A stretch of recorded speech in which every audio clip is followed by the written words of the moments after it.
ഹുദൈദയും സന്നാവും അടക്കമുള്ള യമനിലെ പ്രധാനപ്പെട്ട 10 കേന്ദ്രങ്ങളിലാണ് ഈ സംയുക്ത സേന ആക്രമണം നടത്തിയിരിക്കുന്നത്.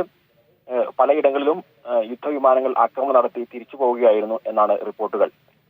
ഇതിന് തിരിച്ചടിയായി ഹൂത്തികളും ആക്രമിക്കാൻ ഒരുങ്ങുന്നു എന്ന് പറയുമ്പോൾ തീർച്ചയായും ഈ മേഖലയിലാകെ പശ്ചിമേഷ്യയിലാകെ വലിയ സംഘർഷത്തിനുള്ള സാധ്യത തെളിയുകയാണ്. കഴിഞ്ഞ ദിവസം അമേരിക്കയുടെ ഒരു കപ്പൽ ഇറാൻ പിടിച്ചെടുത്തതായുള്ള റിപ്പോർട്ടുകൾ കൂടി ഉണ്ടായിരുന്നു. ആ പശ്ചാത്തലത്തിൽ കൂടിയാണ് ഇപ്പോൾ ആക്രമണം കടുപ്പിക്കാൻ US-ഉം അതേപോലെ തന്നെ UK-യും സംയുക്തമായി ഒരുങ്ങിയത് എന്നാണ് നമുക്ക് അറിയാൻ സാധിക്കുന്നത്.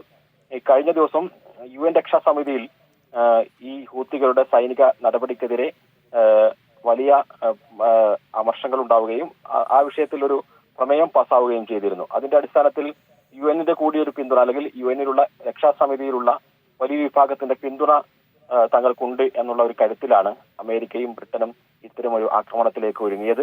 കഴിഞ്ഞ രാത്രി തന്നെ ഇത്തരമൊരു സൂചന ഉണ്ടായിരുന്നു. ഒരു പെട്ടെന്നുണ്ടായ ആരെയും അറിയിക്കാതെ ഉണ്ടായ ഒരു ആക്രമണമല്ല. കഴിഞ്ഞ ദിവസം ബ്രിട്ടീഷ് മാധ്യമങ്ങളും അതേപോലെ തന്നെ അമേരിക്കൻ മാധ്യമങ്ങളും ഇത്തരമൊരു ആക്രമണം ഹൂത്തികൾക്കെതിരെ ഉണ്ടാകും എന്നുള്ള ഒരു സൂചന നൽകിയിരുന്നു. അതിനൊരു കാരണമുണ്ടായിരുന്നു. കഴിഞ്ഞ ദിവസം ചേർന്ന ബ്രിട്ടീഷ് മന്ത്രിസഭാ യോഗത്തിൽ ഹൂത്തികൾക്കെതിരായ ഒരു ആക്രമണം ഉണ്ടാകാനുള്ള ഒരു സാധ്യതയെ സംബന്ധിച്ച് ബ്രിട്ടീഷ് പ്രധാനമന്ത്രി ഋഷി സുനക് വിശദീകരിച്ചിരുന്നു. അക്കാര്യം BBC റിപ്പോർട്ട് ചെയ്യുകയും ചെയ്തു. അതേപോലെ തന്നെ വാൾസ്ട്രീറ്റ് ജേണൽ അടക്കമുള്ള അമേരിക്കൻ മാധ്യമങ്ങളും ഇത്തരമൊരു ആക്രമണത്തെക്കുറിച്ചുള്ള സൂചനകൾ നൽകിയിരുന്നു.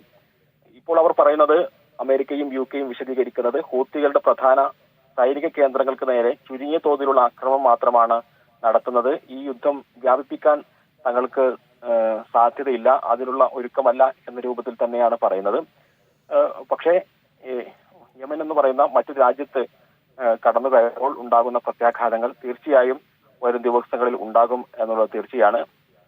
അതേപോലെ തന്നെ കഴിഞ്ഞ ദിവസം കപ്പലുകൾക്ക് നേരെ തുടർച്ചയായുള്ള ആക്രമണങ്ങൾ ഹൂത്തികളുടെ ഭാഗത്തു നിന്നുണ്ടാകുന്നു. ഇത് സാമ്പത്തിക മേഖലയെ തന്നെ ആകെ പിടിച്ചുലക്കുന്ന ഒരു സാഹചര്യമാണ്.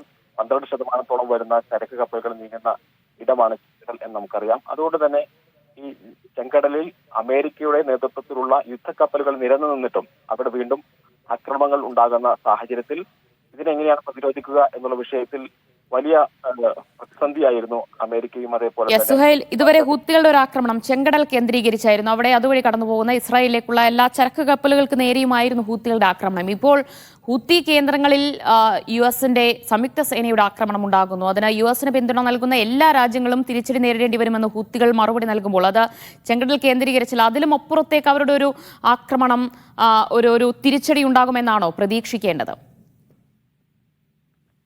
തീർച്ചയായും ഹൂത്തികളുടെ കൂടെ ഇറാൻ കൂടിയുണ്ട്. നമുക്കറിയാം, ചെങ്കടലിൽ ഹൂത്തികൾക്ക് തിരിച്ചടി നേരിട്ട ഘട്ടത്തിൽ, അതായത് 10 പേരെ അമേരിക്കൻ സേന ബോട്ട് മുക്കി കൊലപ്പെടുത്തിയ സാഹചര്യത്തിൽ ഹൂത്തികളുടെ സംഘം തെഹ്റാനിലെത്തുകയും ഇറാൻ നേതാക്കളുമായി നേരിട്ട് ചർച്ച നടത്തുകയും പരസ്യമായി തന്നെയുള്ള അത്തരം ഒരു കൂടിയാലോചനകൾ ഉണ്ടാവുകയും ചെയ്തു. അതിന്റെ പിന്നാലെയാണ് ഇറാന്റെ യുദ്ധക്കപ്പൽ ചെങ്കടലിലേക്ക് ഹൂത്തികൾക്ക് പിന്തുണയുമായി വന്നത്. കഴിഞ്ഞ ദിവസം നമ്മൾ കണ്ടത് അമേരിക്കയുടെ തന്നെ ഒരു കപ്പൽ ഒമാൻ സമുദ്രത്തിൽ നിന്ന് എണ്ണ ടാങ്കർ പിടിച്ചെടുക്കുന്ന ഒരു സാഹചര്യം ഉണ്ടായി.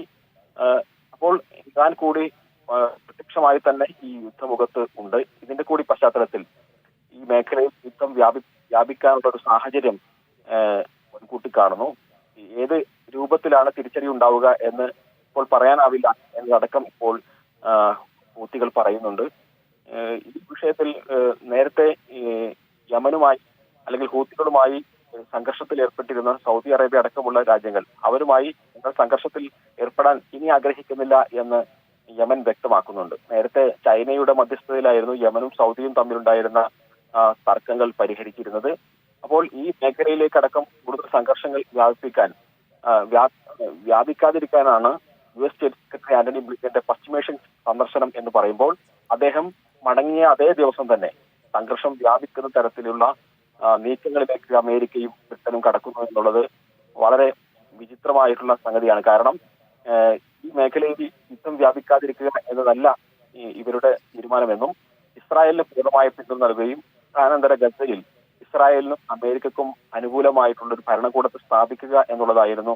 അതിന് അറബ് രാജ്യങ്ങളുടെ, പശ്ചിമേഷ്യൻ രാജ്യങ്ങളുടെ പിന്തുണ തേടുക എന്നുള്ളതായിരുന്നു ആന്റണി ബ്ലിങ്കന്റെ സന്ദർശന ലക്ഷ്യമെന്ന് നേരത്തെ തന്നെ പല വിദഗ്ധരും അഭിപ്രായപ്പെട്ടിരുന്നു. ആ രൂപത്തിലൊക്കെയാണ് കാര്യങ്ങൾ പോകുന്നത്. കാരണം ആന്റണി ബ്ലിങ്കന്റെ ഏകദേശം ഒരാഴ്ച നീണ്ട പശ്ചിമേഷ്യൻ സന്ദർശനം കഴിയുന്ന അതേ ദിവസം തന്നെ ഇപ്പോൾ അമേരിക്ക യമനിലേക്ക് ബോംബിടുകയാണ്. അത് അവർ പറയുന്നത് ഹൂത്തികളുടെ സംഭരണ കേന്ദ്രങ്ങൾ, ആയുധ സംഭരണ കേന്ദ്രങ്ങൾ, അതേപോലെ തന്നെ ഡ്രോണുകളുടെ കേന്ദ്രങ്ങൾ, ഇതെല്ലാമുള്ള ഇടങ്ങളിലേക്കാണ് ആക്രമണം നടത്തിയത് എന്നാണ്. പക്ഷേ മറ്റൊരു രാജ്യത്തേക്ക് കടന്നു കയറി നേരത്തെ ലബനാനിൽ ഇസ്രായേൽ നടത്തിയ ആക്രമണം പോലെ തന്നെ ഈ യുദ്ധത്തെ വ്യാപിപ്പിക്കുന്നത് യഥാർത്ഥത്തിൽ പശ്ചിമേഷ്യൻ രാജ്യങ്ങളാണ്, ഇസ്രായേലിനെ പിന്തുണക്കുന്ന രാജ്യങ്ങളാണ് എന്ന് കൂടുതൽ ആയിരിക്കുകയാണ്. അതുപോലെ സുഹൈൽ, അന്താരാഷ്ട്ര കോടതിയിൽ ഇസ്രായേലിനെതിരായ യുദ്ധക്കുറ്റങ്ങളിൽ വാദം തുടരുന്നുണ്ട്. ഇന്നും വാദം തുടരുമെന്നാണ് അറിയുന്നത്. ഇന്നലെ എങ്ങനെയായിരുന്നു ഇസ്രായേലിനെതിരായ വാദങ്ങൾ? എന്തൊക്കെയാണ് ദക്ഷിണാഫ്രിക്ക അടക്കമുള്ള രാജ്യങ്ങൾ ഉന്നയിച്ചത്? തീർച്ചയായും ഇസ്രായേൽ ഗസയിൽ നടത്തുന്നത് വംശഹത്യയാണ് എന്നാരോപിച്ചുകൊണ്ടാണ് ദക്ഷിണാഫ്രിക്ക സമർപ്പിച്ച ഹർജി ഉള്ളത്. ഹേഗിലെ അന്താരാഷ്ട്ര കോടതി ഇന്നും ആ വിഷയത്തിൽ വാദം തുടരും. ഇസ്രായേലിന്റെ വംശഹത്യയാണ് എന്ന് സ്ഥാപിക്കുന്ന നിരവധി തെളിവുകൾ ഇപ്പോൾ ദക്ഷിണാഫ്രിക്ക കോടതി കൈമാറിയിട്ടുണ്ട്. പക്ഷേ അക്കാര്യത്തെ ഇസ്രായേൽ നിഷേധിക്കുകയാണ്.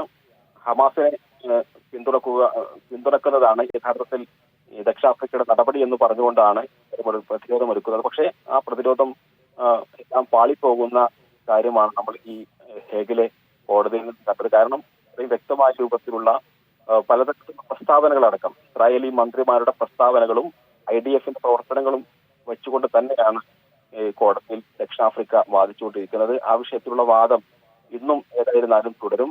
തീർച്ചയായും അന്താരാഷ്ട്ര തലത്തിൽ തന്നെ ഇസ്രായേലിനെതിരായിട്ടുള്ള ഒരു സമ്മർദ്ദമായി വംശഹത്യ കേസ് വരുന്നുണ്ട്. ഒരുപക്ഷെ അതിന്റെ പശ്ചാത്തലത്തിലായിരിക്കും ശ്രദ്ധ മാറ്റാൻ വേണ്ടി യമനിൽ ഇത്തരമൊരു ആക്രമണം നടത്തി അമേരിക്ക സഹായം നൽകുന്നത് എന്നാണ് നമുക്ക് മനസ്സിലാക്കാൻ സാധിക്കുന്നത്. ലോകതലത്തിൽ തന്നെ ഈ വംശഹത്യ കേസ് ഉയർത്തുന്ന സമ്മർദ്ദം ഇസ്രായേലിനെ സംബന്ധിച്ചിടത്തോളം വളരെ പ്രധാനമാണ്.